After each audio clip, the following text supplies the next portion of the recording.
Welcome to SJEN TV. Today's topic, folks, might be a little dicey for the children. I would ask that you please let them find another game as you view this program. My name is Matt Logman in studio today with Zachary King, and today's topic is about Satanism.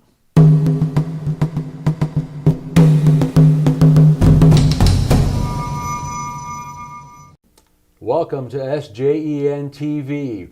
We have a great program today for you. My name is Matt Logman, and my guest today is Zachary King. Zach, welcome to the program. Thank you for having me. Folks, you might find this a bit disturbing when we start asking Zachary why he's here and the story that he has. It's almost unbelievable, but I think you'll find it inspirational. You'll find it heaven sent by the time we finish, don't you think? Pretty close. Oh, I've heard you speak before, Zachary, and you normally start around the age of 10. How come, why is 10 the magic age? Because at 10 years old, that's when I had seen so many of the fantasy movies, and that's when my magic started. That's when I really started getting curious as to whether magic was really something I could do or if it was fake. And can you tell the people that we're not talking card tricks?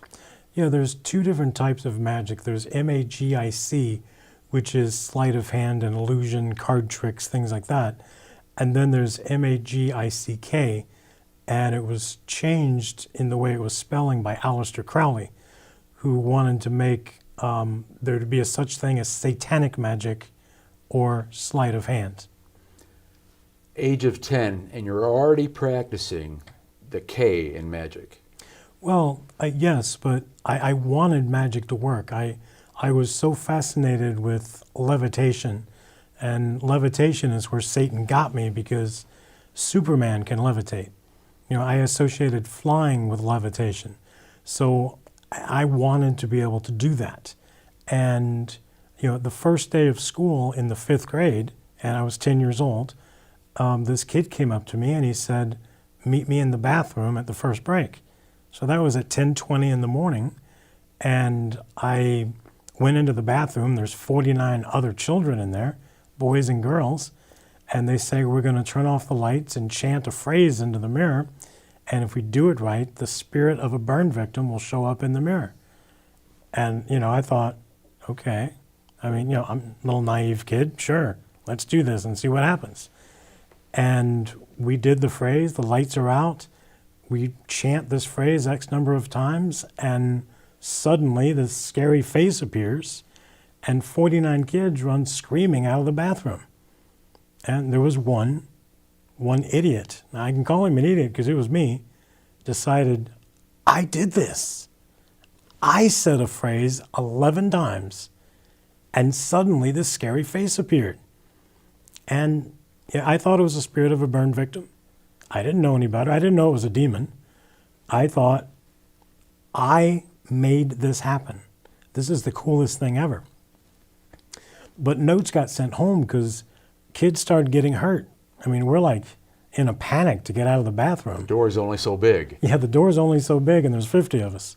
So, you know, they send notes home and say that, you know, if you're caught playing this, you'll be suspended for 3 days.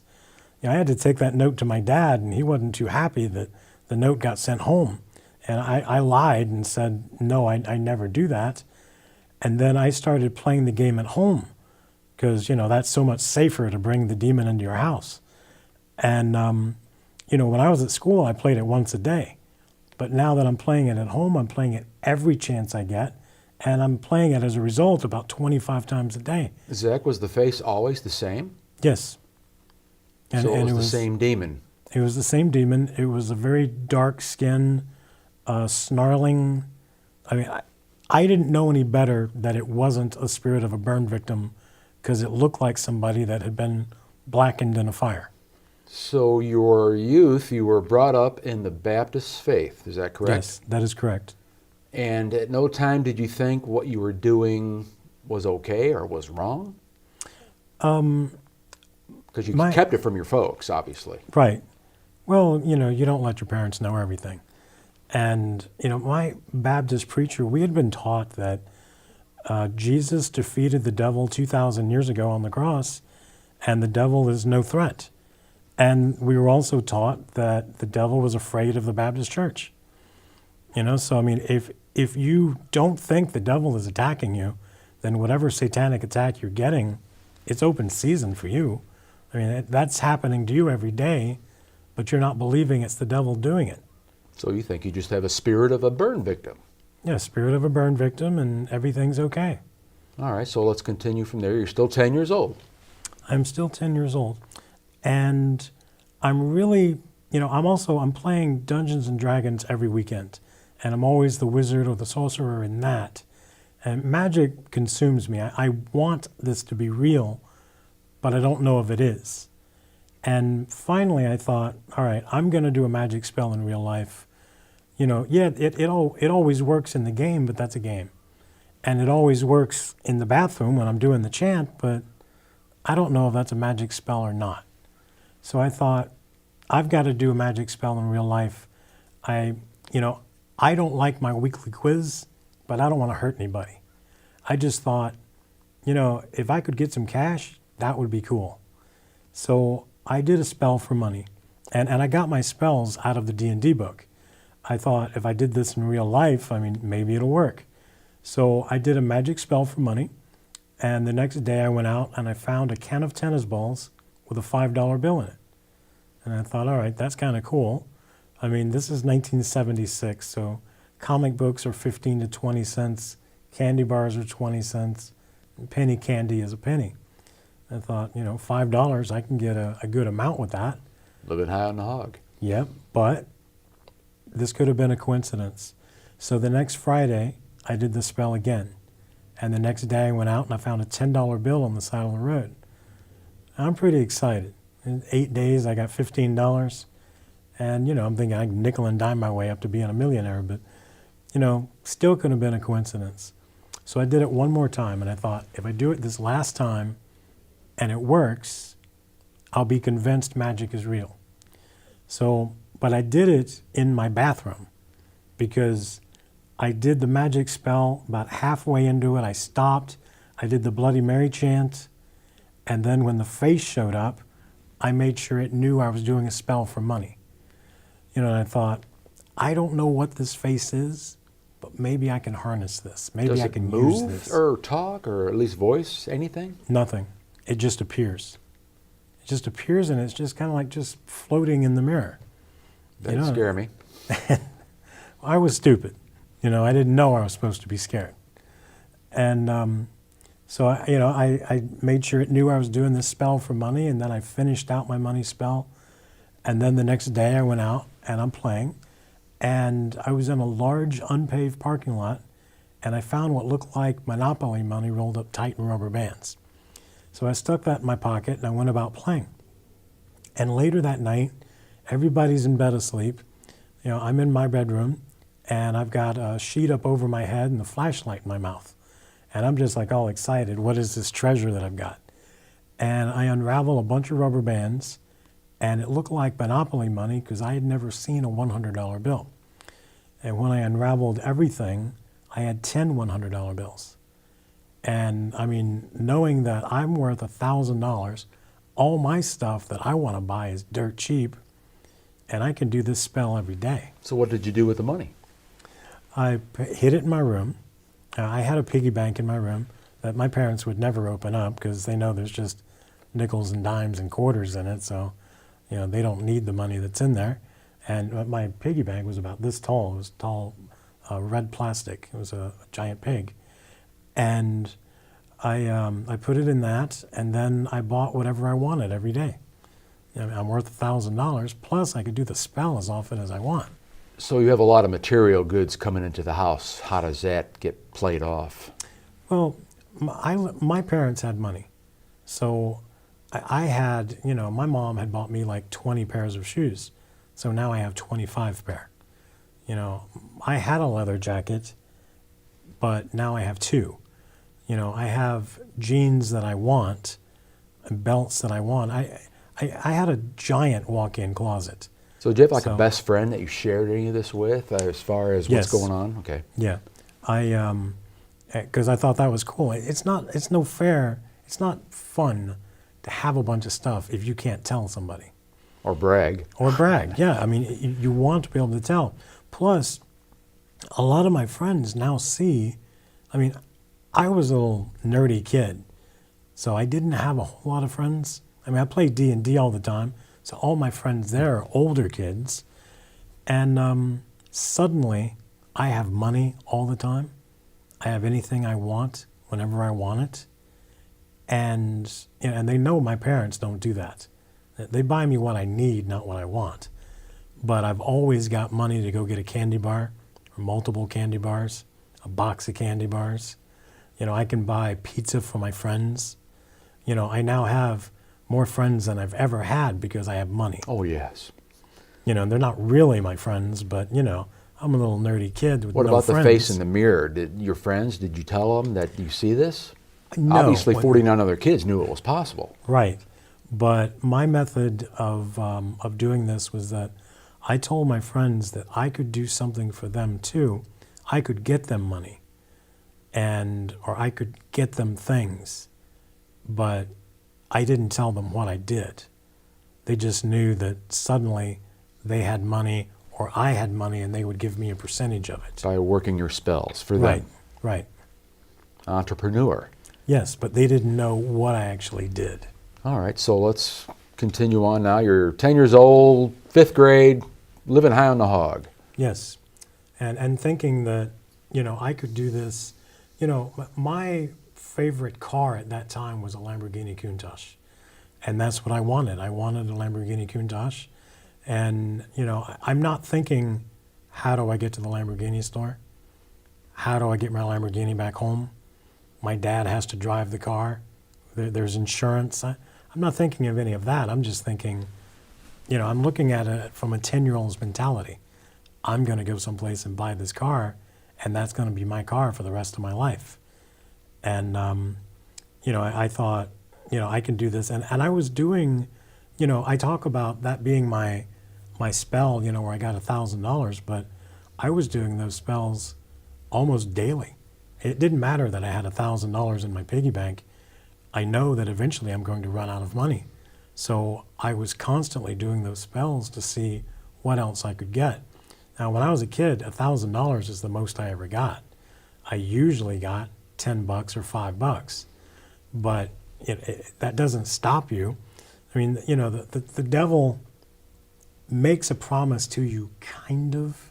Like, that if you're doing what the devil wants, the devil will give you something, but it's never fair. A little bit of the truth for the big lie. Yeah, and he's telling you that, yes, you're going to get rich doing this, but you don't.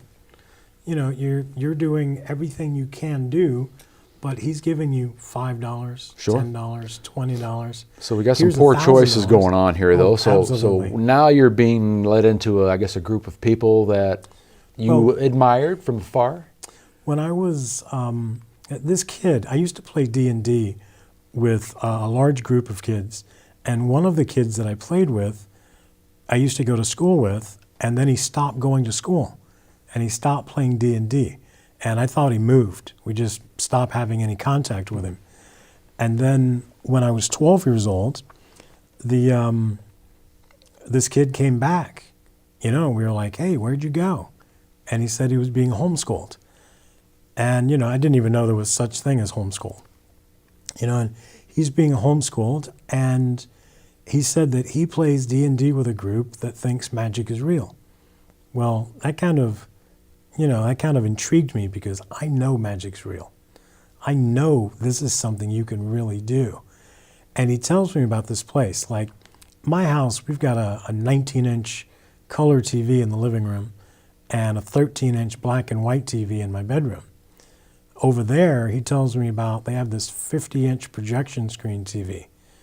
And, at my house, I've heard about ways that you can watch movies at any time, but even at that time, it wasn't called a VCR. And, we don't have one of those devices. I think it's a reel-to-reel. We don't have one, but this place, they do. And at my house, we can watch TV, like we can watch a lot of Disney stuff. So it's a G-rated movie. anything that's PG rated, my dad has to vet it first. He has to make sure that it's okay for the kids. But over at this other house, you want to watch a PG rated movie, an R rated movie, that's fine. And they have X rated movies.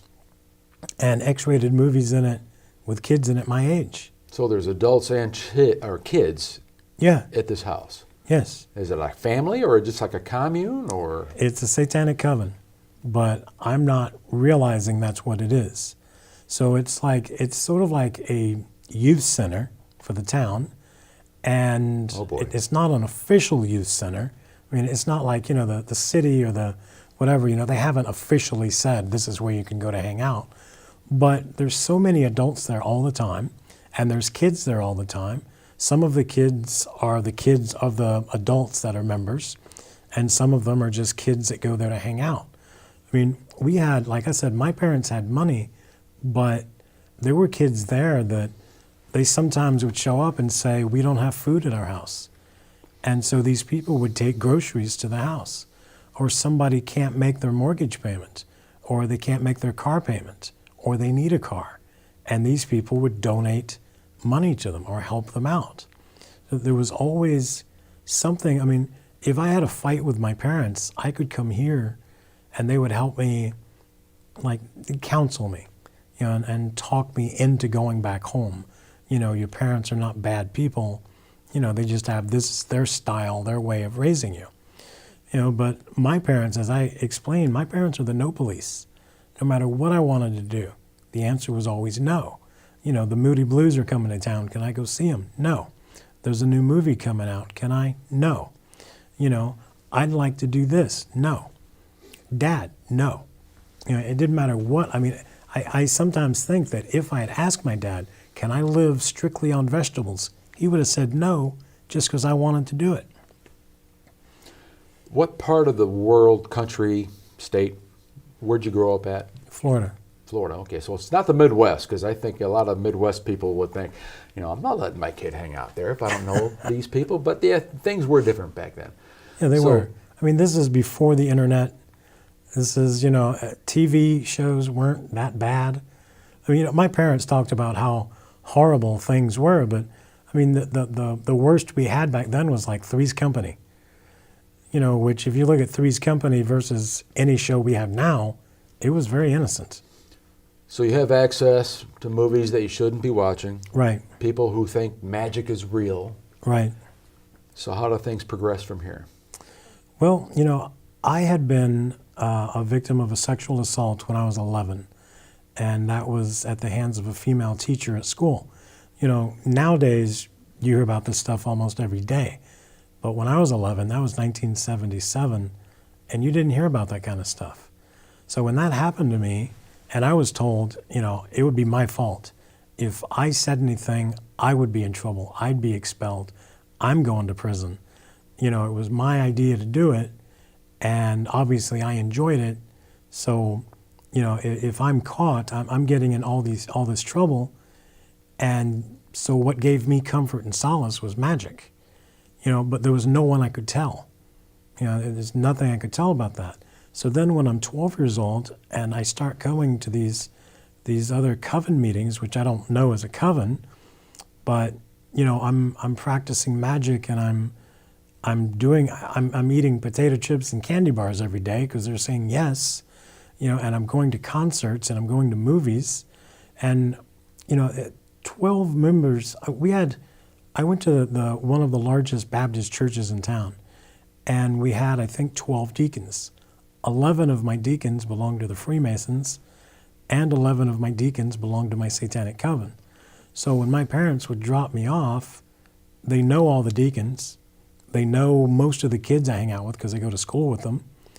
They know pretty much all the adults, the women, everybody that's there is somebody that's known by everybody in town. Sounds like the whole town was in on it. It was a good number. I mean, it was, my coven had between 120 and 150 members at any given time, and my entire town has between 3,000 and 5,000 people in it. So, I mean, it's in a sense not a huge coven in some ways. In other ways, considering how many people were in the town, there's a good percentage of them are in the coven. And we had more than one coven. We had 2 covens in the town. And one of them had mean kids in it. And I knew them. I've been bullied by them.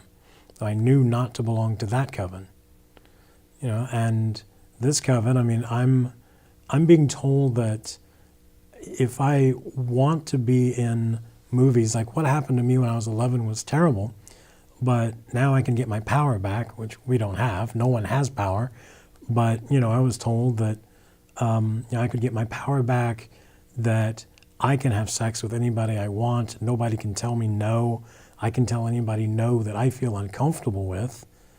You know, and plus I'm being given everything that I want.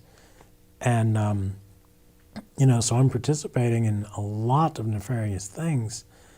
And at some point, an older kid told me that I was a member of a satanic coven.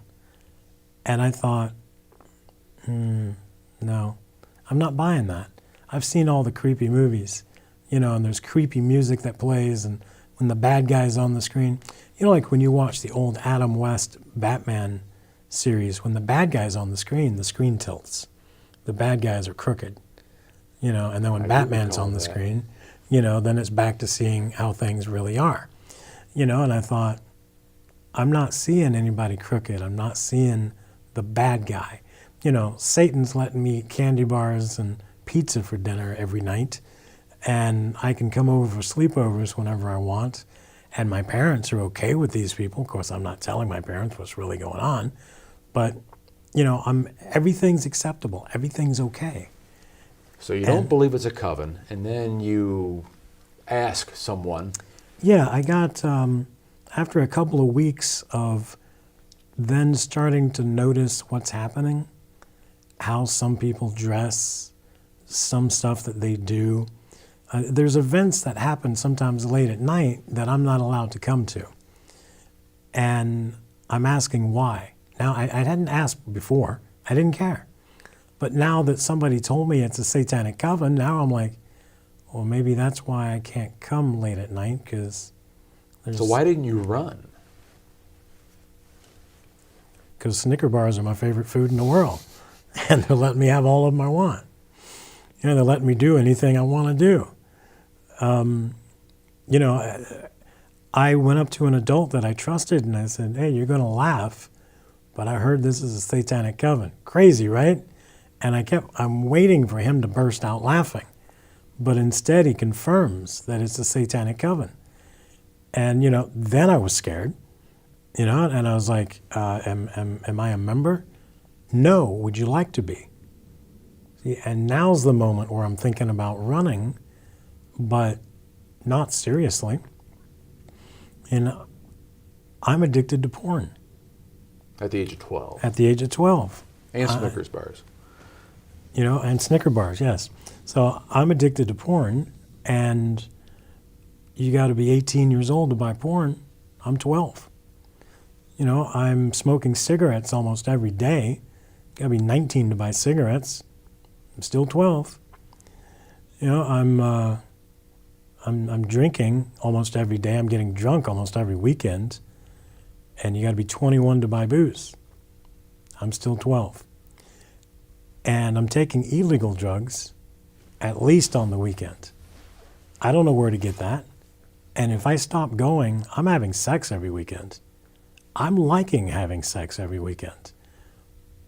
If I quit this coven, I'm not going to get to do any of this stuff. Now, the people that they supplied for this, were they adults? Were they kids your age? Or for drugs the or sex?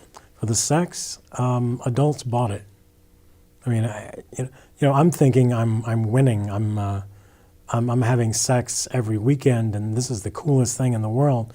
And all my friends at school are wishing they were having. I mean, kids were making up lies about stuff they were doing. They probably didn't believe you at first.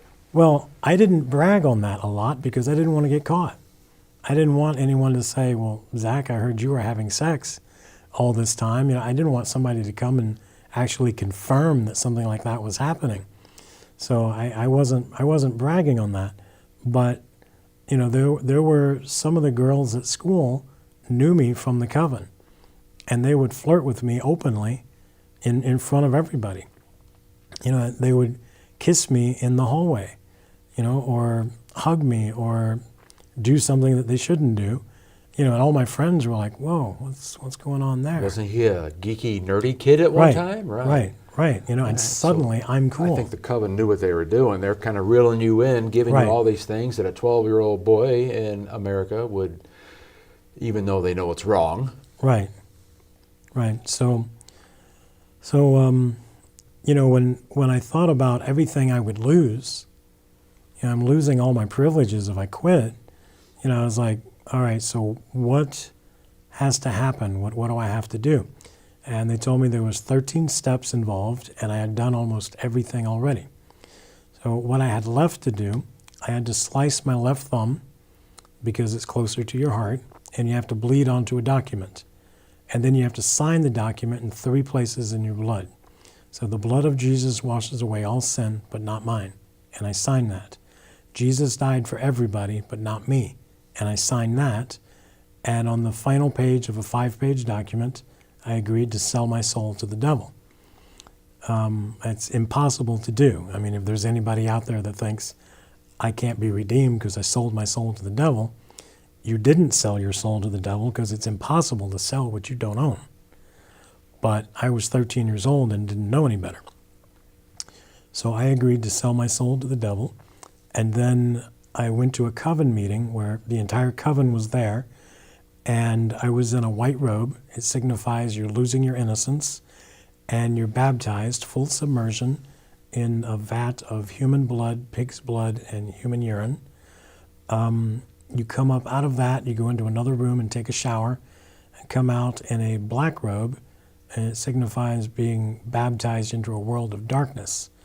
They sit you in a chair, and they give you a wheel, it's about this big around, and it has a crucifix in it. And they read off the document you signed the night before. You show your thumb to show that it is your thumb that you sliced, it is your blood. Then you spin the crucifix upside down, signifying human sacrifice. You put your hands on the arms, and then you break them downward. Supposedly this denounces Christ. And then we have a party to celebrate that I'm now a Satanist. Except the reality is that you're celebrating one day you're going to die and burn in hell. And you had no apprehension to just jump into a pool of this stuff that most kids would think, no way. Well, I mean, on the one hand, it's gross, and on the other hand, I didn't see anybody urinate in the thing. I was just told that's what was in there, and it's blood. Clearly, it's blood, because, I mean, it's blood. You know, it's a big vat of blood. But, you know, I watched horror movies. I wasn't grossed out by it. It smelled like blood, and I cut my own thumb to, you know, to join in on these guys. And, you know, it was at a time when we used to watch cowboys and Indian movies where people would bond with each other by slicing their hands and then become blood brothers. And that was no big deal. That was in so many of the movies, the Westerns that I watched. And, you know, watching that I now have to be baptized in the blood, well, we got to hear about being baptized in the blood every Sunday at church. And you were how old at this satanic baptism? I was 13. And did you share this news with anybody or just your coven friends? No, just my coven friends. I thought that if somebody found out that I got baptized into a vat of blood, that might go poorly. Were you still going to Baptist services at the time? I was. Okay. I was, because I didn't have a choice. My parents took me and my brother every Sunday, and at times every Wednesday as well. And then there were events that happened sometimes on Friday night or on Saturday night. And, you know, my parents wanted me to have as much God in my life as I could. And I didn't like going. It seemed to me that every sermon, no matter what the Bible verse was, had to do with money. It wasn't just the offertory. It was, I mean, if they read Jesus wept, you know, and I remember the sermon, Jesus wept because he saw the state, the future state of the church, and saw that people didn't donate enough money. You know, and finally, when I was about 15 years old, our church service would broadcast live on the radio. And I told my dad one day, I said, if I go in and there's one more sermon about money, you don't have to bother to come pick me up. I'll be home in like 15 minutes. I'll just walk home. I don't want to be part of that anymore. I can't stand it. Why is every sermon got to be about money? There's no way that entire Bible is about donating money to somebody. And especially not the Baptist church, since the Baptists weren't even around back in the Old Testament when this was written. And you've got the magic to conjure it up. Right. And so one day when I was about 15, I got home, I walked home, and my mother said, "Your father is really mad at you." I said, "Why is he mad at me? I didn't make the Baptist preachers tell the sermon about donating money." And then when I walked inside, my dad was telling me that I was shallow. And I said, "I'm the shallow one? I'm not the one that did another sermon about donating money to the church." And I never went back. You're watching SJEN TV. Zachary King is our guest today. My name's Matt Logman. Brothers and sisters, you now realize that we're talking about a Satanist. And I promise you it will get better as he experiences the mercy of God. That's the best way I can put it from the story that I did here. But a lot of people now would want to ask you lots of questions. Like, okay, you're in a coven, Satan type. What kind of things are you seeing that might be supernatural? What are people, are they just being desecrating and filthy, nasty, immoral? Or do you see things like people being possessed? Anything along those lines? Possession is a regular thing in the coven. They believe that if you can get possessed, it makes your magic stronger. And I was scared to get possessed. And I had seen some crazy, creepy movies, and I saw possession, and I didn't want any part of that. But, I was tempted by it because my magic was pretty good. I'm able to... So it wasn't a requirement. It wasn't a requirement, but they tease you with it. Like, your magic is good, but wouldn't you like your magic to be stronger? Wouldn't you like to be more successful? But it's in a way, it's hard to tease you with something after they've already given you like everything. I was having sex until I was 16, and then I grew a mustache and I aged out of porn, because up until then I looked innocent, I looked young, I was fresh-faced and all of that. So they had you starring in the porn movies Right. as they were manipulating you and making Right. money off of you and feeding you candy bars. Right, and then, it's how I didn't get fat, I don't know. and then, eventually I grew a mustache, and then suddenly no one wants to see me perform anymore, and that's depressing. I was, I had attempted suicide when I was 13, and again when I was 17. And Even in the coven. Even in the coven, because I went from being in demand to nobody wanting my films anymore. Oh my. Nobody wanted to see me anymore.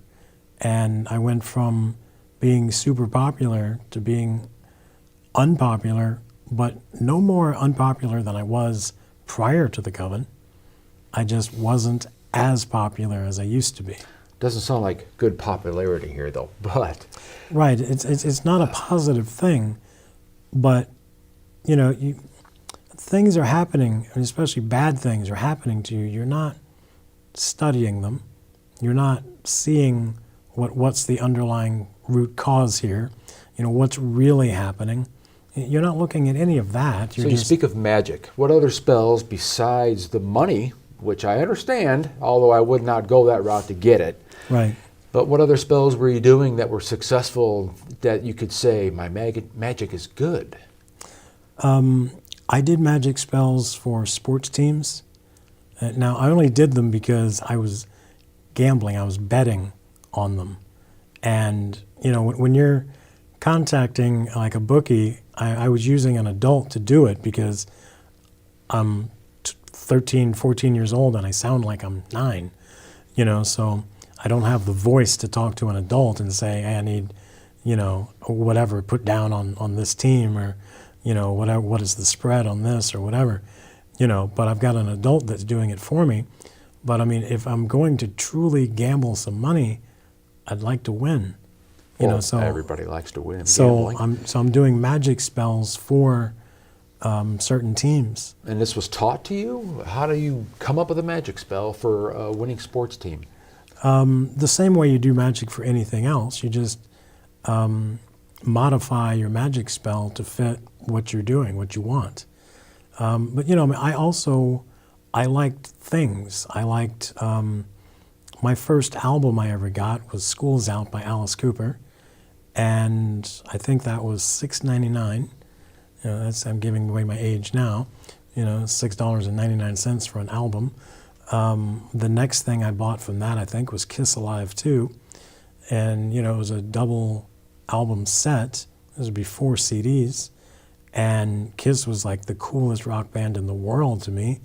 I mean, all these guys wearing costumes and makeup, and it just fit into, I wanted stuff, and that's, so many of the magic spells I did. I mean, I even did, I got an Atari. My parents bought me an Atari as my first gaming system, but they only got me Tank and something else, like the 2 games that came with it. They never bought me anything else. So I went out and bought like every game that I could. I enjoyed Tank. I do recall that one. I'm a couple years older than you. Tank was fun, especially when you bounce the missiles off the walls and destroy the tanks. And all right, so you're doing magic, winning money off of sports teams, gambling. Right. Things obviously get darker quicker. Right. What happened? I was told that we were going to have a sex party, and it was going to be all the males aged 12 to 15 and a female coven member that was 19. And the purpose was to make her pregnant, and we were going to do an abortion about 8 or 9 months later. And I said, cool. And then I went home because I didn't know what abortion was. And, I had to look it up, and the dictionary I had was so old, it didn't have the word abortion in it. And so I went to the library, and I looked up books on abortion, and I found 2, and both were about 2 inches thick. And like I say, I use Cliff Notes to get through Shakespeare. So I am not going to read 2 inches of material to find out what the word abortion means. So I went back to my satanic coven and I said, hey, I heard I've got to do an abortion. I don't know what that means. And the guy said, well, you're killing a baby in the womb. And I was like, is that legal? And they specifically said that you had to do this abortion? You got all these kids that are partaking in this act. I'm one of the main magic practitioners of my coven. So when everybody joins the coven, when you start out joining, you're in the white robe. And everybody then progresses. When you're officially a member, then you're in a black robe. And most people that wear the black robe, there's a red inverted pentagram on it. And everybody wants that. Everybody wants to be an official member. But the robe I wanted was a red robe. And that's the person that does the magic. And anybody can do magic, but if you're wearing the red robe, then you do the official magic. When somebody comes to your coven to say, I want to hire this coven to do a magic spell for me, it's the guy in the red robe that does that official magic spell. And that's what I wanted to do. Magic is the coolest thing. I'm consumed by it. And that red costume looks so much cooler to me than the black. All right. So, I'm wanting to do that. And the party ensues, and then 8 months later, they say, now I'm in a big room.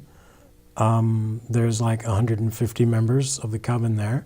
Now there's a separate part of the house where there's children in that room, but they're not part of the coven meeting. Their job is they're having a contest to see who can be up till 3 a.m. because midnight is the witching hour, 3 a.m. is the devil's hour. And they want to, if you can stay up till 3 a.m., you win a special prize. And I mean, you're winning like So an when you're saying Atari. children, these are under 12. Yes. Because the 12 to 15-year-olds are obviously Right. adults in the coven's eyes. Right. Wow. So I don't know if anybody stayed up to 3 a.m. or not. I'm not with them. In this room, which has like, I think it's called a great room. In the great room, there's a bathroom at the end of the hall or at the end of the room, and that's where we can take showers and things like that. But at one end of the room is a bunch of men that are chanting and saying incantations, and their job is to keep Christians away from us. So they're saying things, spells or incantations to the devil to please him, to keep the Christians, the cops, whoever, from showing up. There's 50 women that are on the floor that are swaying, saying our bodies ourselves. And it's just a chant that they have going the entire time. Then there's the 13 members, it's 13 high priests and priestesses. They start off around the Baphomet statue, and then they end around surrounding the woman that's on the birthing table. And there's me, and I've got the red robe and a surgical mask and gloves on, and I've been practicing for a few weeks with like a ball of Play-Doh, an orange or an apple, and a scalpel. Now, although I have this stuff, I don't really know what I'm going to do. And my job is to get blood on my hands. It could be the woman's blood or the baby's blood.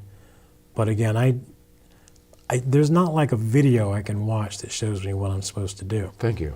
I've just been told, Right. This is what you have to do. You have to get blood on your hands. Okay? And then there's an abortion doctor and an abortion nurse there. And there's full medical equipment. So, I mean, it all looks official to me. I don't know. At that point, I'd never been in an abortion clinic, so I didn't know if this was actual, equipment or things like that. And at some point, we did, the doctor performed a late-term abortion. And I'll spare your audience because it is a disgusting procedure. And then he ripped the baby apart and threw it out to the women on the floor who cannibalized it. And my legs were like rubber. I had gotten blood on my hands, but I still didn't even know if I was doing the right thing.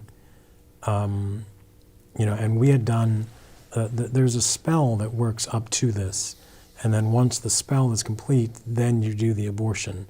So we did the spell and we did the abortion, and then the event is over. And you're the magic guy, so what was the spell you were doing up to this point? There was a guy in the town council that wanted to pass something, and he had tried every legal avenue, and nothing worked. And he said, this is what I need to get done. The woman the 19-year-old that we had sexual relations with, she was what's called a breeder. She intentionally gets pregnant so that she can have an abortion. Because eventually, I mean, a person can only have so many abortions before their body gives out and doesn't allow them to have any more babies. So her purpose is to have as many abortions as she can to get a higher status in the Satanic Coven. Well, the lady, that's just unfortunate. So the spell, did it work? Yes. Okay, so the guy got his bill passed through. Right. And you had to get the blood on your hands for the magic to work. Right. Okay, so sounds like you've been indoctrinated, and I guess it's kind of hard to put words to what they're having you do. And you said your legs were kind of wobbly. At there any time were you thinking, this is nuts? I should run now? Well, once again, Snicker bars and potato chips and pizza. Okay. and money whenever I want, and I'm having sex as much as I want, and I'm not thinking that what I'm doing is necessarily wrong or bad. I mean, I heard my parents whisper the word abortion once, so I thought abortion was a dirty word, but I didn't know what it was, and even when that happened, I mean, I remember asking my dad, I was probably 17 or 18 years old, and I asked my dad what was his stance on abortion. And he looked so shocked that I said the word. And I was kind of, internally, I thought it was funny because my dad was shocked by the word, but then he said that he thinks he's against it, but he's not positive. It depends on why the woman would want it. And I thought, okay, so it's a conditional thing. It's not wrong all the time. And you respect your father, I get that. All right, so that's all done with. You've had your first abortion, and Right. we won't jump ahead, but you ended up with quite a few, and we'll get to that point. So what's next for Zachary King? Well, I kept doing magic. I did a few more abortions, like maybe 4 or 5 total, while I was in high school. And then I was graduating from high school, and, I was going off to college, and, this is before the internet. You could find message boards, but a message board back then was not an internet place. It was, you'd go to like an adult bookstore and buy a magazine, a specialty magazine. And sometimes, there would be satanic magazines, and they would have swingers ads in them and places where you could meet up with covens. But, I didn't, those kind of places are kind of creepy, and I didn't want to meet a group of people like that. Do you consider yourself brainwashed to a point that you would even consider graduating from high school and going off to college and trying to find another coven? I'm having fun. It's still a good time for me. I'm not considering, now looking back at myself, yes. But when you're in it, no. The Lord does have a tendency to bless us with 20/20 vision for hindsight. Right. My concern was that I'm not going to find a satanic coven because they're not going to advertise it in the town square. But then I found it because they advertised it in the town square. I was just like, it was, my school had the student union, and there was the Baptist and the Catholic student union, the Republican, the Democrat, and the Monarchy Party student union, and we had the Satanic student union. And he just said it like that. Come join the Satanic student union. Yeah. There's like tables and chairs, recruiting stations all over the student union, and you just go up to whatever place you're interested in and talk to them, read their brochures and go to one of their meetings. And these are kids away from home for the first time with no adult supervision, and think that the devil is all about taking drugs, getting drunk, and having sex. Do people come to the covens expecting to see like magic and, let's say, supernatural events? I didn't know what to expect because, it's a satanic coven and they're established. But when I got there, it was like a party setting. There was maybe 20 people there. And these people talked about being in a satanic coven, but they like made up magic spells on the spot. They were practicing a lot of like hocus pocus, not real magic, and talked about what they were doing, but they weren't doing anything nefarious. And for them, they would go to the coven meeting on Saturday, and then on Sunday they'd go to church, regular Christian church. Their coven meeting was more like a club. It was just right. Tonight we're gonna get drunk, and tomorrow. So they were there for the free booze and their cigarettes and drugs and whatnot. Right. Yeah, I been around children and when I chaperoned, and I was kind of cautioned. They said, when they come out with the monstrance and the Blessed Sacrament, be aware for certain types of, and I'm like, what? I didn't really understand what they were talking about. And nothing happened. They said, if you see something, this is the person you bring the attention to. They'll know what to do. Turns out, a year later when I didn't go, my son was there, and there was an attachment. And when the monstrance came down the aisle, the child, reacted to it. And they knew what to do. They got him calmed down. It happened again later after they thought it was just a one-time occurrence. Mm-hmm. And someone saw and says, that's enough, I'm calling the person who could take care of it. Right. So I'm surprised that these people are in this coven with not getting attachments, and they're going out to a Christian church. I could understand possibly, but I know the Catholic Church, when you're near the real presence, Satan's not going to like that. Right, right. And I went to a couple of these meetings, and I thought, this isn't what I'm looking for. I had heard that there was a satanic coven out there that wanted to rule the world. And that's what I wanted. I wanted to rule the world. I don't even know if that's real, but I want to know, I want to find out. It was sort of like when I was younger and I did the magic spell to see if magic was real. If I'd have done the magic spell and it had not worked, I wouldn't. You've been an accountant by now. I wouldn't have been in this satanic coven. I wouldn't have wasted my time. And so I called my first coven and I said, what? I've heard that this coven exists. Where do I go? And so they gave me an address and they gave me a phone number. And they said the name of the church, it's Satan's World Church or World Church of Satan. I was like, really? That's legitimately the name of it. Okay, all right. So I went to this place, and it's a warehouse about the size of a Super Walmart. Except back then, I don't think Super Walmart existed. And, I went into this place. It's like 15,000 people, just wall-to-wall people having a massive party. And, let's go back to me being 13 at a sleepover.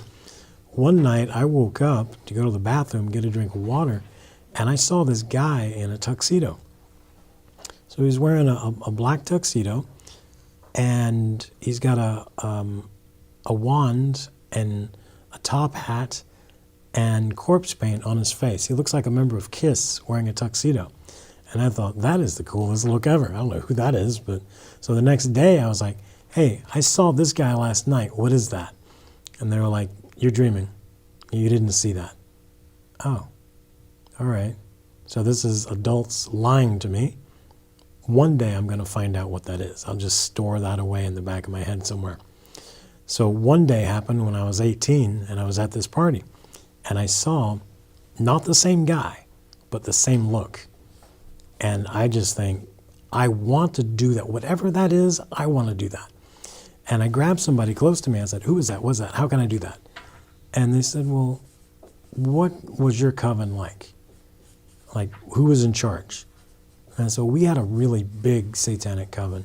It had 120 to 150 members. We had 13 high priests and priestesses. Yeah. And they said, okay, well, we are run by a CEO and a board of directors. I go, what? Well, we have, a chief executive officer. I'm like, yeah, I got that, CEO.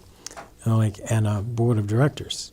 Like, the CEO can't make a decision without the board of directors approving it. But also, the board of directors can't make a decision without the CEO joining in on that. I was like, okay, that seems like a lot of work. And he said, well, it is a system of checks and balances. Everything's equal like that. Okay. I said, and what about the guy, the rock star? He said, that's the high wizard. Never heard of a high wizard. And the high wizard does the official magic of the coven. Well, that position I recognize because I wore the red robe, and that's the same position to me. So So was he just visiting the guy you saw when you were a child? he was visiting my coven. Mm-hmm. My coven had been an OTO coven, so it was Ordi Templis Orienti, which is probably the second largest satanic coven in the world. Mine was just a subsidiary branch of that. So it was an OTO coven and it was a Diablo sex coven. Covens that embrace the name Diablo sex are involved in child prostitution, child pornography, and human trafficking. And That all sounds terrible. it is. And my second coven was also a Diablo sex coven. But there are covens that just identify strictly as Diablo sex. You know, so the second coven is also a Diablo sex coven, so I thought I would feel at ease there because they're doing the same thing that my first coven did. And, you know, I'm really wanting to be the High Wizard, and I don't know how to get that. The guy said that it's rumored that the devil handpicks the High Wizard. Okay, so all I gotta do is get the devil's attention. I don't know quite how to do that, but I'm thinking more abortions. That seems like the way to go. Abortions would be the way to get the devil's attention. So I started putting the feelers out there that I've done assisted abortions before, and I'm more than willing to participate in whatever you guys want me to do. Like, I can do magic. I've been doing magic since I was 10 years old. You know, now I'm 18, so I've been doing magic for 8 years, and I've participated in abortions. I started when I was 14, and I've done like 4 or 5 of them. And whatever you want me to do, I'm willing to do this. So I did this for a few years. When I turned 21, I got a letter in the mail that summoned me before the CEO and the board of directors. But everybody that I ever heard that can't be happened good. to, right, everybody that happens to, they're never heard from again. Wow. So I'm not thinking I'm being chosen to be the High Wizard. I'm thinking I did something wrong or stupid. This will be a good place to pause. Folks, this is Zachary King. We're talking about his conversion story from Christianity to Satanism. And that's why I want to tease that. We'll find out if he gets his job as the High Wizard, which, if correct me if I'm wrong, is like our Catholic Pope to a point. It's the highest level. You're more like a cardinal because... Okay, because there's more than one. Right, there's more than one, Good analogy. and a cardinal can move up to be the Pope. Sure. The High Wizard can't move up beyond the High Wizard. Well, hold that thought. We've got a few more questions for Zach, and we'll hear the rest of his story, and we'll be right back. This is SJEN TV.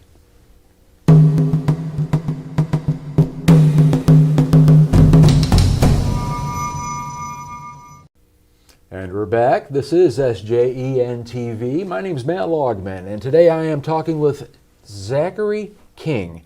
Interesting story. I'm sure you believe so already, as we're talking about this man who was manipulated and taken advantage of by a satanic cult, but he embraced it because you couldn't tell him anything at the time. And as we left on break, you had just got the call for the position that you've been like earning for. What happened? Well, I went out and I bought a handgun and a bunch of ammo because I thought these guys are going to kill me. I didn't know what I had done, but I didn't know I was being summoned to be the High Wizard. And I wasn't going to just die just like that. And I walked in there holding a 6 Sauer in my lower back with like 100 rounds of ammo on me.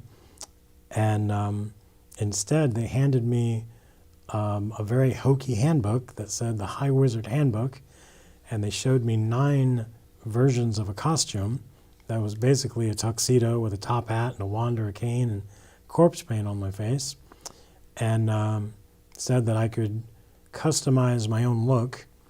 And when you open up the handbook, the first thing it says, no one can tell you what to do. Awesome. That's what I want. This is the position I've lived for. You know, no one can tell me what to do. Now, what that means is that somebody's going to come to my coven and look at hiring me to do magic. And once they pay the money, it's up to me to say yes or no. Although, I kind of felt like if you're willing to pay big money, you get a spell. And did you ever say no to a spell? Once. Once. All right. Must have been really bad. Come on. The one spell that I turned down, and I didn't know all the details, it was the murdering of a pope. And they wanted me to do a spell that would clear the road so that something could happen to a pope. And I grew up Baptist. I don't really know anything about the Catholic Church. But of the things that I do know, you don't mess with a pope. Well, I'm glad you said no, that you brought that up. I was like, they want me to do something to a pope, and I'm like, no. So what did they say when you said no? We'll go find another wizard? What? Well, yeah, there's between 2 and 5 of us in the world. In the world. And the number could be as low as 1 or as high as 10, which is an ego trip and a half. But, whatever you say, if you say no, the answer is no. And, then they'll just go talk to somebody else. But, I don't know anything about the Pope at this point. I remember I owned the comic book, the comic book on Pope John Paul II. I owned that as a kid. I thought that was a cool comic book. I thought he was a cool Pope, but I didn't know anything about him. And so when they're saying they want me to do this magic spell and it's to clear the path to murder a Pope, nope. I didn't even have to think about it. It's like, no. In hindsight, was this when the attempted assassination happened? No. Okay. Just wanted to clear that out. No, but I was like, I don't know. I just, even looking back, I was like, man, I wasn't stupid. All the things that I did do that I was stupid about, wasn't stupid about the Catholic Church. I was like, All right, so you haven't witnessed or seen the error of your ways yet. You're living this rock star mentality life. You're working spells. You're seeing people be possessed. Right, and I'm seeing, I'm doing things that, this is before the internet for a lot of these things. So I don't realize that, there's a place called Bohemian Grove out in California. I get to go there. I find out that there's an organization called the Illuminati, and I get to work for them. I help rock stars sell their souls through the Illuminati, and I'm thinking, this is such an easy job. There's so much stuff to do, but I get to meet rock stars. I get to party with rock stars. I'm meeting actors, and everybody that meets me, they meet me. I'm in the costume, so they don't really know who I am. I'm meeting billionaires. I'm meeting kings and queens and monarchs and presidents, and I get to travel everywhere. But without a passport. So how does that happen? Sometimes without a passport. I eventually did have to have a passport, but after 9/11 happened, then I had to get myself a passport. But prior to that, it was like when I first got it, and I equate it many times to working in a candy store, and not just a candy store in the mall, but like a freestanding building where you're looking at tens of thousands of pieces of candy, and you're wondering, how long is it going to take you to try every piece of candy? Now, not the licorice, because nobody wants that, but the regular candy. And that is the sins. How many sins are there in the world? Not every sin, because some sin's disgusting. You don't want to do every sin. But the sins you want to do, how long does that take? Well, after 6 months, you've tried all your favorite candy, at least once. And after a year, you've tried the candy you swore you'd never try. So after a year, you've done the sins that you swore you'd never do. But, when you can sin all you want, sins get boring after a while. But then, when you first start working there, there's these red tiles on the walls and the floor that are beautiful and bright and cheerful and make you happy when you look at them. But after a while, they're dull, listless. you can never get them as clean as they did that first day on the job. So that's kind of like, that's not as exciting as it used to be. So where's your family during all this time? They think you're out there at college and have a new job? Is there a girlfriend involved? Or I guess you didn't, I don't want to get into your personal life, but. There's multiple girlfriends at this time. My parents, my brother was special needs, and he required much of my parents' attention. And my brother would never tell on me no matter what. I could do anything, and my brother could have caught me doing it, and he wouldn't tell. And, which was to me a plus. Hey, my brother's not telling, that's great. And, my parents kind of suspected that I was up to no good, but they didn't catch me. And my dad is really big on, you've got to catch somebody doing something wrong for them to be doing something wrong. And if you're not catching them, then maybe they're really good or they're not doing anything wrong. Right. And I'm sure he suspected the whole time that I was up to no good. It would be hard to hide all that money and monetary goods, although you were not lacking growing up. Right. All right. So, go ahead. So,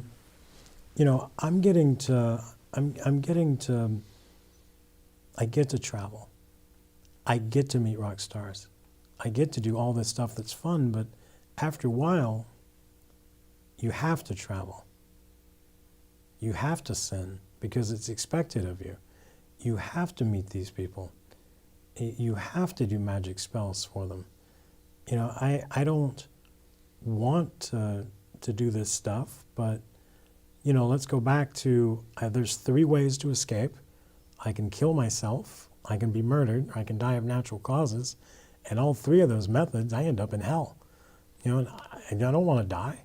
When I was a kid and I signed my soul away, it was, super cool. I'm going to die when I'm 90 years old, and I've got time to change my mind, and, and all of that. But at some point, you're like, wait, I don't actually know when I'm going to die. I'm not 10 foot tall and bulletproof like I would thought think I that it was. would be like the mafia. When you try to leave, no, you're not going to leave. Right. And anytime you think about getting out, somebody stops by your house and drops a hint that they know what you're thinking about. Paranoia I'm not telling anybody. kicks in. Right, paranoia kicks in. And you're being watched all the time. There's always somebody coming by your house. Even as a high wizard.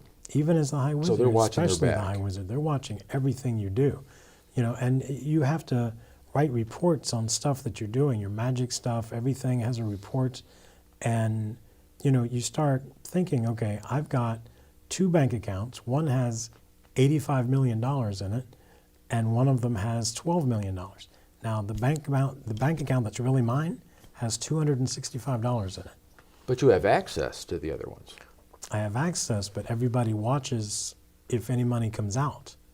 Like there's accounts that my bills go to, but my real bills, I've had times when I've bounced checks and I'm worth negative money, because my account has $265. So even though your name's on it, it's the Right. coven's account. Right, it's the coven's account. I have a house. I have a house at one time when I lived in Tallahassee, Florida. I lived in an area of town called Frenchtown. It's the ghetto. It's like I'm the closest. They wouldn't let you stay in your house? Well, because the house that I live in Tallahassee is not a cover town. Tallahassee is where I really live. So that's my real place. But if you went to Atlanta, I have a condo. If you went to Manhattan, I lived in a high-rise. If you went to California, I have a place in Calabasas. I have a nice mansion. All So being if you paid go for by to- the coven. Yeah, all of these places paid for by the coven. And this is where, like, Satan's all about using your illusion. If you see me at one of those places, I'm wearing an Armani suit. If you see me at my house, I'm wearing cut-off jeans and a Metallica shirt because that's my real clothes.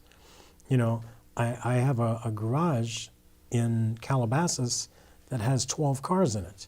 And they're all nice. They're all super nice and fast and, and all of that. But my real car is a Nissan Sentra. And it's not even a new Nissan Sentra. It's older. and it's got So dents why in it. would So- they let you drive a Nissan Sentra when all these cars are there? Because that's my real car. Right. I don't have the Couldn't persona. they give you a new real car? They could, but there's no fun in that for them. It's a business, it is like a business. and they're using you. In Tallahassee, right? I'm being used. In Tallahassee, that's where the real me lives. That's where I'm not putting on airs. I'm not acting like I'm something that I'm not. But in these other places, it's all about everybody wants to be the High Wizard, and this is what the High Wizard has. He has these cars and that house. And Funneling money into the coven and Satan's church. But I would think that they're going to throw you a bone so you don't bounce a check. well, I get gifts sometimes. I had at one time, I had the Conan the Barbarian pinball machine, which, if you've ever seen it, the ball itself is the size of a bowling ball, and the rest of the game is equally that large. I have not seen it. It was a wonderful pinball machine, and I had video games, and I had my regular car, and then sometimes one of the places I did a spell for, they gave me a Land Rover. It was very nice to have it, but I couldn't really afford it because the insurance on a Land Rover was kind of expensive. Yeah, that's just amazing that all that money's there and they let you, but then that's Satan. Right. Okay, I Right. get it. So it sounds like you've done all the sins, eaten all the candy, and Right. you're getting tired, maybe if you're looking for a change of scenery, but Right. you don't know how to get out. Right. So I decide that I'm going to pilfer a little money, even out of my own account. That's a sin. Sorry. I just want, I have to take it out a little bit per month. Embezzling your own account as a Satanist. For a few months. Zachary, you're killing me. And No spells, though. I just need, I need to take out $1,200 to $1,500. It's my own money, but I can't just take it all out at once because they'd be like, what's he doing with that? It's got to be like, I'm going to take $20 out here, $40 there. Eventually I have a nice little amount of money, and I make a doctor's appointment at a satanic doctor, because everybody we know is a Satanist, and I make an appointment and I drive that way. I'm on the interstate. So if they're looking at you, he's going to the doctor. I'm going to the doctor. I understand it now, because I heard you say And- this before in a talk, and I'm like, I don't get it yet. And the doctor's appointment is at 5 p.m. It's the last appointment of the day. So I'm going to get on the interstate and I'm going to head that way. But instead of getting off where I'm supposed to, I kept going. And I drove out of town, and I drove till I ran out of gas. I can't believe it. I mean, you must have been so paranoid, looking in the rear I was. mirror, and I was. good grief. And You're running for your life. Right. And, I drove till I ran out of gas. I spent the night in my car. And the next day, I hitchhiked to the next town. I sold my car for scrap, and I bought a Greyhound bus ticket. And I tried to go into Canada, and I got rejected at the border. And so they told me I could go anywhere in the United States that Greyhound goes. And I kind of opened up a United States atlas, closed my eyes, and just put my finger down. I landed on Oklahoma, and I was like, okay, going to Oklahoma. And I went there. I lived off the grid for almost 3 years. And then I bought another car. How did you survive off the grid? Just odd jobs? Odd jobs. Yeah. What were you doing for your party money? I mean, because you got probably many addictions. At that point, marijuana, cocaine, and booze were my favorite drugs of choice. And they're not free. They're not free. So I guess you were living a life of crime to make ends meet, maybe. I was a bouncer in a few of the bars there. Oh, yeah. And then I also got a job working at one time Walmart and another time Kmart. So there was no I-9, so you were able to use an alias. Yeah. So I was since able to, I changed my name when I got to Oklahoma. Since you flew the coop, I mean, were you concerned about, because you always hear stories, you leave and we've got your family. Well, I had given up on my family years before.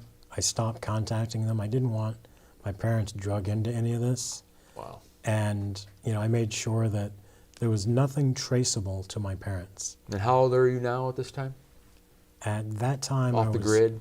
I was about 33 years old.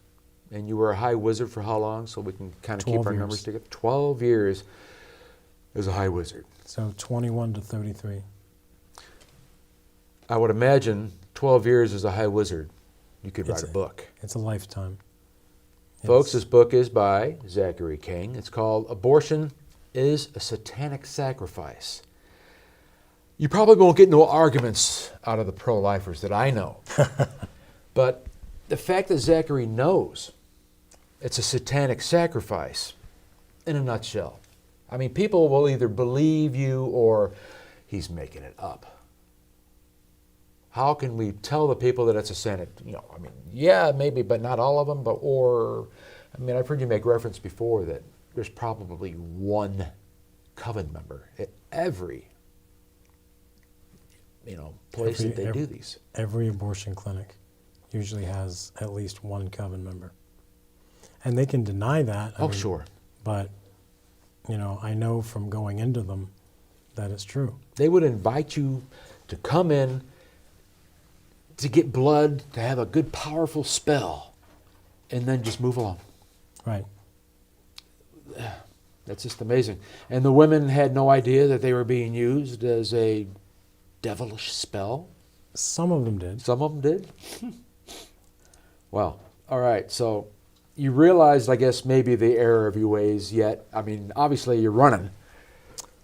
I'm, yeah. And then... Folks, this has a good ending, trust me. I bought a car and I tried to make it into Canada again. I got rejected again at the border. No passport. And no passport. And a friend told me that there was a crossing near Vermont where there was no border guard. But you're in Oklahoma, so that's a long drive. It was. And I tried, I had gone from Oklahoma to Maine, and I was going to go to, I think it's called Prince Edward Island. I had met a friend there, and so I was going to escape and go there, and then I couldn't. I got rejected, so I was heading back across the United States. So you still have all your powers, able to do spells. Right. So you're still in with the devil. Right. Okay. I don't belong to an official satanic coven, but I'm still doing all the magic still. Gotcha. I don't do abortions anymore, but I'm still doing all the magic because I'm addicted. I still love doing it. And so I drive to this border crossing near Vermont. And on the way there, I'm just a couple of hours away. I am so sleepy, I've got to pull over and take a nap. So I do that. I pull over at a rest stop, and I take a nap. And when I wake up, it's the next day. Like, I didn't think I was tired enough to sleep the entire night. I thought I was just going to sleep for like an hour or two. Little divine intervention, maybe? Possibly. When I woke up, and I'm like, well, it's the next day. What difference does it make? I'll just drive across now. So I drove a couple of hours, and I get there, and I'm driving across the border, and this border guard pulls me over. And, I'm like, what? There's not supposed to be anybody here. And I pull my car over, and I get out of the car, and he tells me that he's going to have to search my car inside and out, top to bottom. I'm like, okay, whatever. And there's no border. There's no station there. There's nothing. There's no place to go. And you had contraband or anything in your car? Weren't you worried about? Okay. No. But, so Barney Five does his thing. Barney Five does his thing. He's really nice man. And he tells me how he's been trying to get this job for 3 years, and this is his very first day on the job. And you had to sleep 16 hours so this guy could stop you. How does that play into God's plan here? I'm thinking God's got a sense of humor. We know that. If I would have driven across the border yesterday, you'd been scot-free. I'd be in Canada now. And but instead, here we are. So I get rejected at the border, and Turned you around, and yep, I'm worth $18, and I've got half a tank of gas. So I drive to Burlington, Vermont, and I get a job my first day in town as a dishwasher at a place called Nectar's. And then I ended up being head of security there. And then I ended up getting another job as head of security at another club. Still under your alias names? Yeah, and I got a job as the GM, and then from there I went into retail, and I was always a manager at a retail store, and I eventually got a job at a place called Piercing Pagoda, and one night I did a magic spell, and the next day I went to work, and I was the manager at Piercing Pagoda, and this woman came up and she wants to buy a pair of gold hoop earrings, and I present her with the perfect pair, and then she says, well, actually, I'm shopping with my daughter, and when I'm done, I'll come back and I'll make the purchase. Everybody that says that means I'm going to go find it cheaper someplace else. But she had an honest face. I knew she was really coming back. And sure enough, in 3 hours, she comes back. We do the transaction, and at the end of the deal, I said, if you call the 800 number on this receipt and take a survey, you might win $1,000. And I was really happy dealing with her. She was just a fantastic personality, a lovely lady. And she said, I've got something for you too. Probably No. thinking Watchtower No. pamphlets. I was actually thinking Jack Chick pamphlet. I thought she's going to be one of these evangelical types and, tell me I'm sinning and I need to drop to my knees and beg for forgiveness. And, Luckily, she didn't do the evil spirit come out. Just saying. Everything that Oh, boy. that I was expecting her to do, I was like, oh, man. Because I've had evangelical types follow me home to evangelize to me, and I'm like, okay, so I'll just swear I'm going to be like the devil. I'm going to be 99% truth and 1% lie. I'm going to swear I'm going to read this pamphlet. I'm going to read the cover, and then I'm going to throw it in the trash. And instead, she pulls out a little gold-colored piece of tin, very cheap. Now, I work at Piercing Pagoda. I recognize cheap jewelry because we sell cheap jewelry. And I know that this is a gold-colored piece of tin. I don't know what it is. It's a miraculous metal, but I don't know that at the time. We sold miraculous metals, but I didn't know what they were. They weren't titled. They didn't have names on them. They had like an MM on them. I don't know what that means. Sure. And she pulls this thing out, and she says the weirdest thing I've ever heard. I partied with rock stars. You put unlimited booze and drugs into somebody that can write a song, and they'll say some weird stuff. And she said, the Blessed Mother is calling you into her army. I grew up Baptist. Oh, you don't know that song? That's interesting. I grew up Baptist. We've got the name Mary. We don't have any titles. I don't know who the Blessed Mother is. I'm thinking Isis, Gaia. I have no clue. And then she says it's really powerful. Christians don't bless anything. So this woman represents some female deity cult. Clearly. That probably got your interest, though, didn't it? Well, it did in some ways, but in other ways I was thinking, I came from two big cults. I'm not interested in yours. I'm not looking at becoming another high wizard of another coven. You had magic. So many covens are connected. Mm-hmm. I can't afford to join a coven and then find out they're connected to Satan's World Church. Right. They'll find you. And then they'll find me. Yeah, I don't want this to happen. Did you change your look or anything? No. I had, I did. I had a dreadlock. I had long hair, but I had long hair before. I grew a beard, sometimes a mustache or a goatee, because when you're a high wizard, you don't have any face paint. Because of the paint. You don't have any face hair because of the face paint. So, see, I'm not quite sure what to, I'm dressed pretty nice as a manager. And so you're supposed to join the army, okay? Yeah, but I'm thinking, how is it that the crazy people always find me? Like, here it is, she's talking on and on and on about all this stuff that I need to do. I'm not even paying attention. I'm just like, I got to do something to change the way I look or the way I act. Something about how I look must say that I need saving. The doctor is in. And I need to do something different. And she says again it's really powerful. And now I'm taking that as a challenge. Like, no, I'm the high wizard.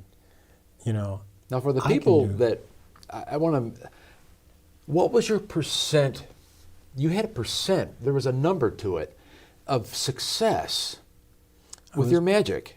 I was 91% accurate. 91% accurate for Satan. Now, to get that percentage, your magic spells have to take place within 90 days. Anything that takes longer than 90 days, you don't get credit for. Okay. Unless it's a spell that's supposed to take place in 5 years.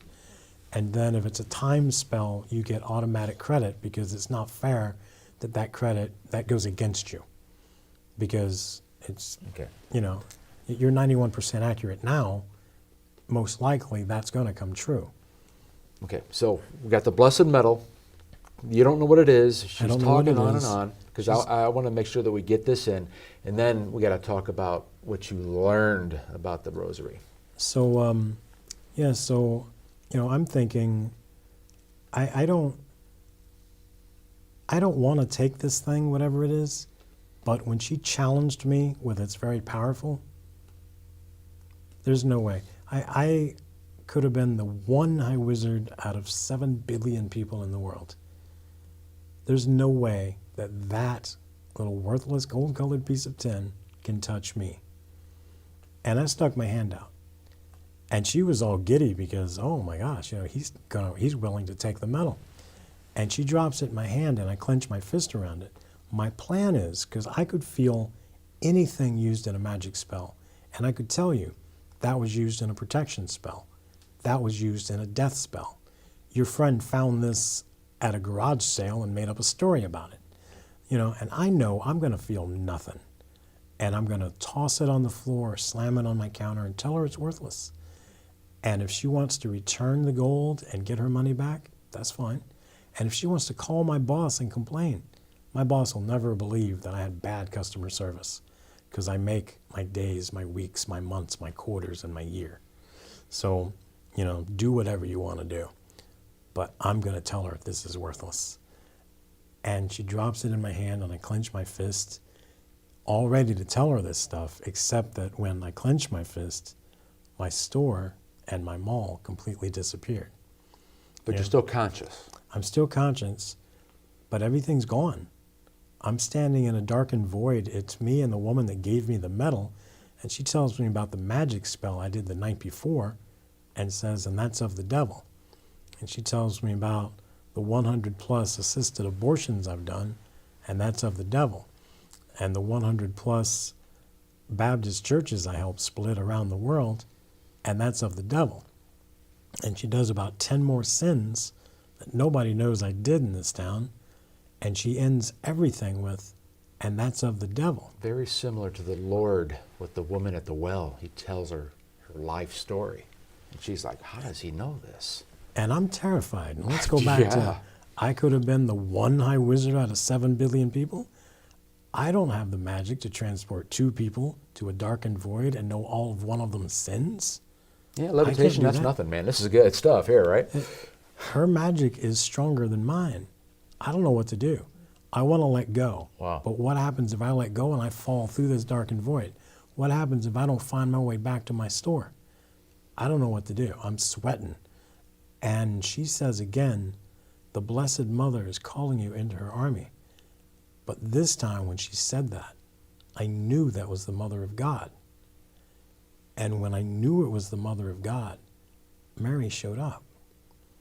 And she smiled But at the me. same lady, just like transformed, or No, it was Mary. It was the Blessed Mother. that was showed the up. lady that was talking to you the whole time in disguise? I'm just trying No, to... no, that woman, that was Mary Ann Wickman. Okay. That was the woman So you that know gave her. me the medal. Right. But the Blessed Mother showed up. The Blessed Mother showed up. And this is like the prettiest woman I've ever seen in my life.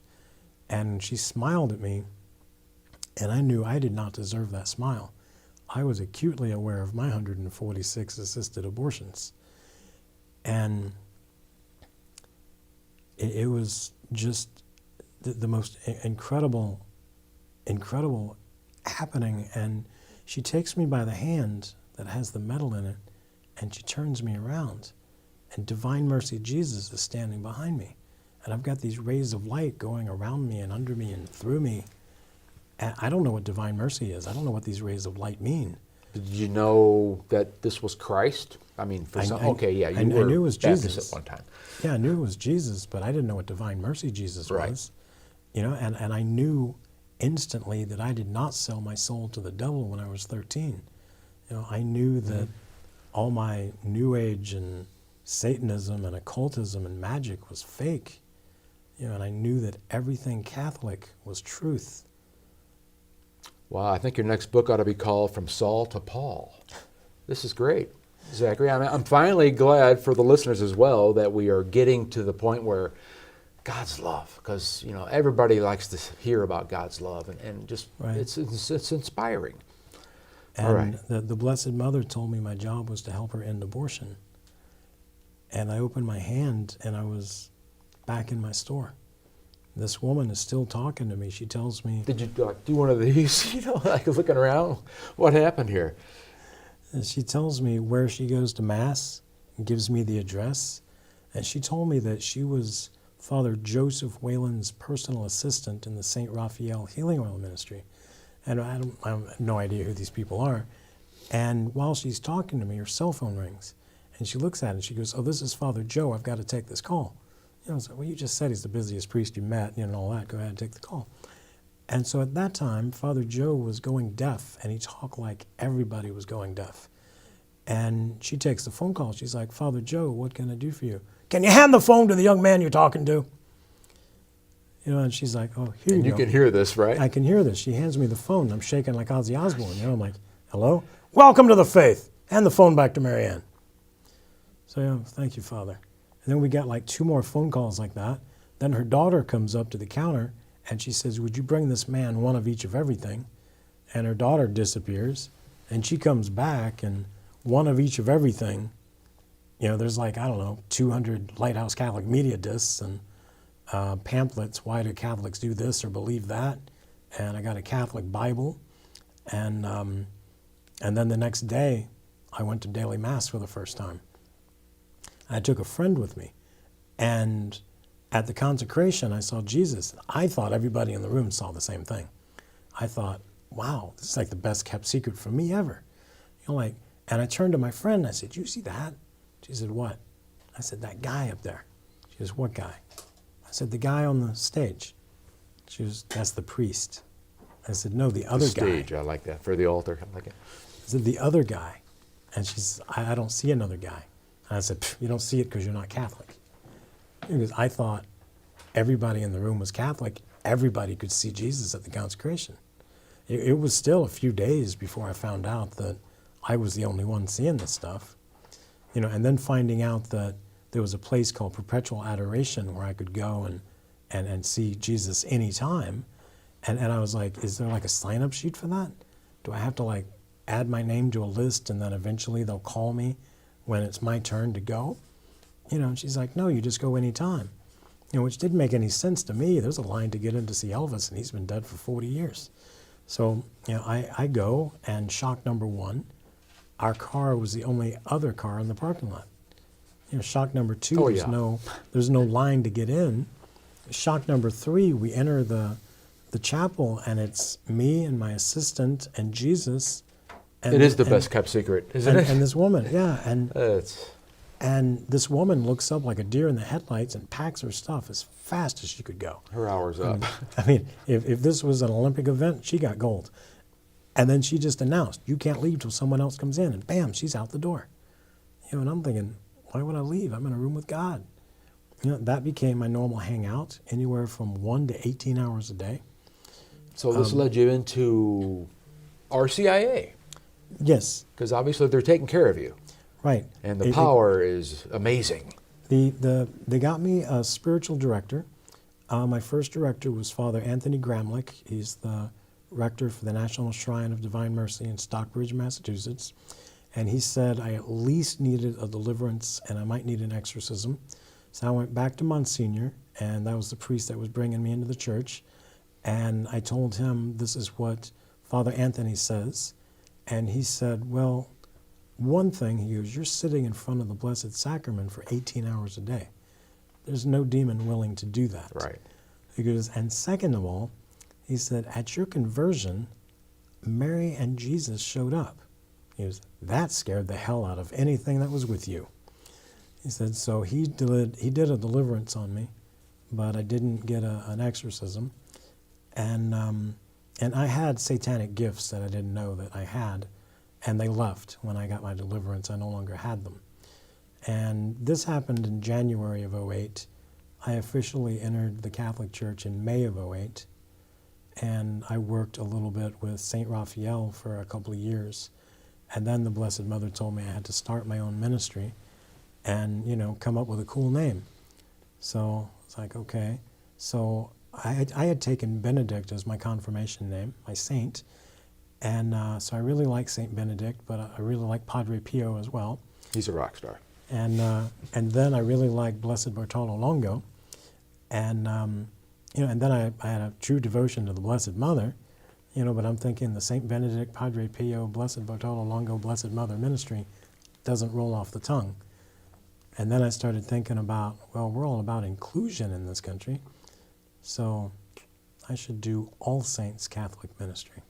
So I started that in 2010, and it's been a wild ride so far, but definitely working for God is so much better than working for the devil. Well, amen, brother. So I would have to guess from some of the things I've heard, and just assuming that you would be still using an alias because you don't want the bad guys to... Right. All right. Because I remember I saw a jihadist that had converted to Christianity. And he had a bodyguard with him all the time. Nobody said it was a bodyguard, but when I saw him talk at the church, I'm like, that guy's armed, man. I know he's armed. My dad was an FBI, so All right. So you converted to Catholicism. Did you tell your parents? I did tell my parents when I converted to Catholicism, and I really thought that they would disown me because my mother had converted she had grown up Catholic, and she converted to being Baptist so she could marry my dad.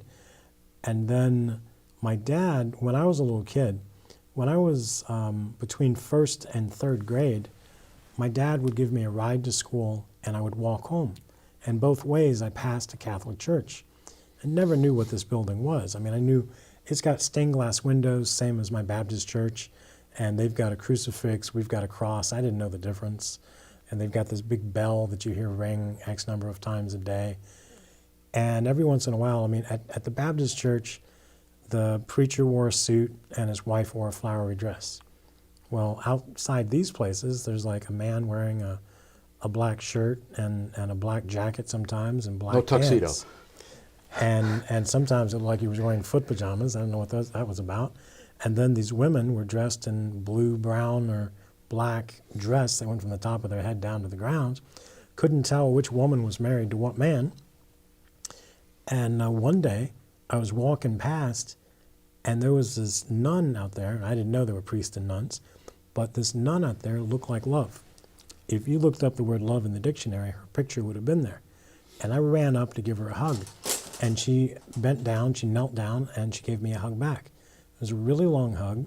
And then after a while, I looked up and saw my friends way off in the distance. So I ran off to be with them. But the next day, when my dad's giving me a ride past, I got to know what this building is. Like, I've got a burning desire. Yeah, I was like, Dad, what's that? It's the Catholics. I'm 8 years old. I could read the sign. It says Catholic Church. What's a Catholic? It doesn't matter. They're all going to hell. So that's the knowledge I had about the Catholic Church my entire life, is that one day I was going to go to hell and I would see all the Catholics there. So you might as well just sell your soul to the devil, make it official. Yeah, I'll beat you there. All right. So explain to the people that you have 146 assisted abortions, but you tried 103 extra ones. I did. I tried 149. 149. So 3 fails. Right. And I thought it was interesting that you said even high wizards have paperwork. Right. And you guys keep records and this and that. And, well, anybody would want, what did I do wrong? So you got all the paperwork, and there was one common denominator there. It had to have baffled you because you were the man. Right. And 146 is not even close to the most abortions done by a high wizard. But everything, I mean, I'm 91% accurate, and 3 of my abortions failed. And at one of my abortions, most of our abortions happen, if they're going to happen in an actual clinic, they happen after hours. My 3 failed ones happened during the day, so during regular business hours.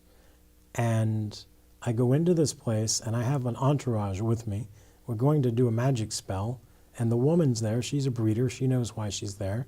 You know, she's given up her baby to, you know, for this abortion. And I'm standing up there with my handler. My handler is who brings me my sins, basically. And we're standing there. There's these large jalousie windows with a huge crank. And everybody's ready for the abortion.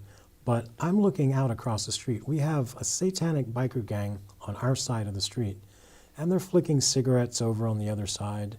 And there's people standing over there just being silent and using prayer beads, prayer ropes, worry beads.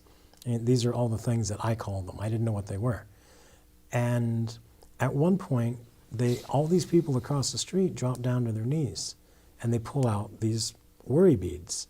And, you know, just to go into town on them, you know, one bead after another. And we can hear them, but we can't make out what they're saying. So I use the jealousy crank and crank the window open so I can hear what they're saying. And I repeat back what I'm hearing. And I'd never heard anything Catholic. So I'm listening to Hail Mary, full of grace, the Lord is with thee. Blessed art thou among women, and blessed is the fruit of thy womb, Jesus. None of that made any sense to me. And then my handler said the other part, Holy Mary, Mother of God, and we burst out laughing, because who can be the Mother of God? And then we repeated it a couple more times, and then I closed the window. And I went over, it's time to do the abortion. And as we're getting ready to do everything, and my mask is on, my gloves are on, I've got my high wizard costume on, and the doctor says, wait, you're not even dilated. This is a waste of time. Why are we here? Like, perhaps we can come back tomorrow. You know, and I said, not me.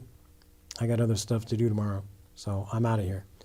And the woman starts cussing both of us out, that we're stupid. You know, the baby's in the birth canal. It's time to go. You know, it's time to rock and roll.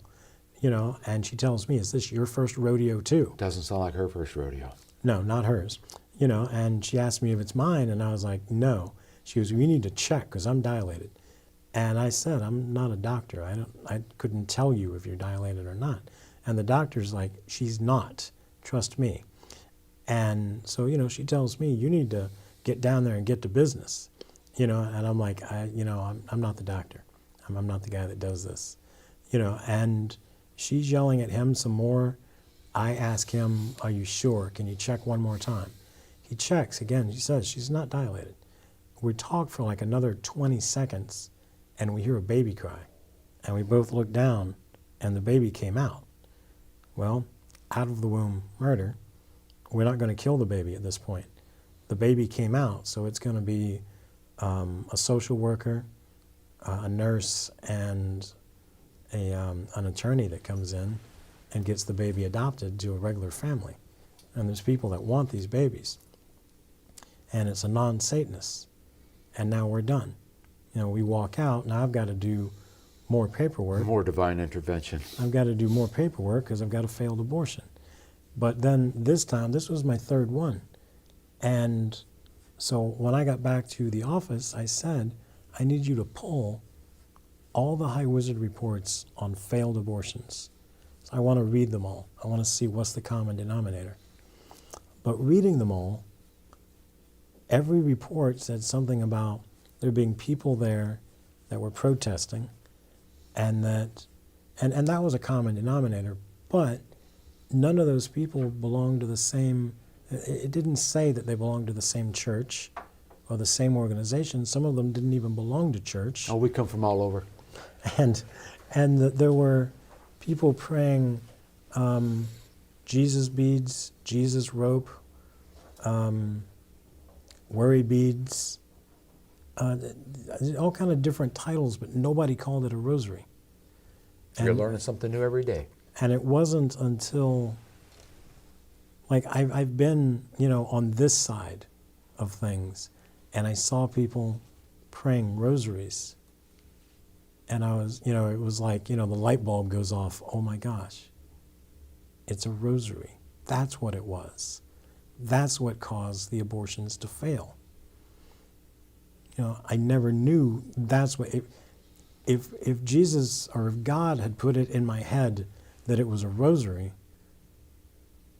we would have probably stopped doing abortions during regular business hours, because that's when you guys show up with your rosaries. Not enough, evidently, because, there's a lot more kids we could save out there. So what's your opinion about the new laws that are coming out this year? Abortion seems to be kind of slipping from our pro-life grasp, and it's just frustrating. Well, in my book, I mentioned that the way that we fight abortion in this country is Einstein's definition of insanity. It's doing the same thing over and over again, expecting a different result. In 1973, we decided, hey, let's send some people to march in Washington, D.C., and let's change some laws and see what we can do. And when we first started, we sent a few thousand people. This year, we sent 1 million people. Now, you have to go and march because you have to present to the world that this is unacceptable. But you can't keep marching and think that's going to work, because we keep doing it. And then the next year, abortion is legal, same Right. as it always is. And then what do? We send more people to march and we write new laws. And Christianity is the majority, and Catholic is the majority of that. And they go in there proud of their faith, and they pull that curtain and vote for the enemy. Right. That's why, It was like 40% of the people that voted for Obama were Catholic. yeah. He was like the most abortion-friendly president we've had. And you know why they continue to do that? Because the church won't tell them what they're doing, what they're jeopardizing. And it's black and white to me, no pun intended. But if you're voting for anyone that is pro-choice, you're voting for Satan's. Right. It's just, and why don't they know that? They kind of got their hands tied. I understand there's a lot more laws and rules, that I don't know, but it's enough to make me angry, and I'll fight right alongside of you. I appreciate you coming out. Is there anything else you need to make sure that people find out here, know about Zachary King? Do you have time to read the letter in the back of the book? It's like the final 2 pages. April 3rd, 2017? Yes. To whom it may concern, for the past several years I have known Mr. Zachary King, and have been impressed by his testimony of how God rescued him from the kingdom of darkness and brought him into the kingdom of light, from the service of Satan to the service of the true God, and from supporting abortion to supporting the protection of every life, born and unborn. I praise God for Zachary's testimony and urge everyone to listen to it. For those who serve the Lord, it will be a blessing of encouragement. For those unsure of their path in life, it will be a guiding light. For those who still are trapped in darkness, it will be a clear summons to come to Christ. My prayer is that both Zachary and all those who hear his story will enjoy the fullness of God's protection and life. Very nice. Sincerely, Father Frank Pavone. So, the spiritual warfare, any hints, suggestions for those who need to join the battle? Because you were asked. Not everybody gets the blessed honor to invite them to the army.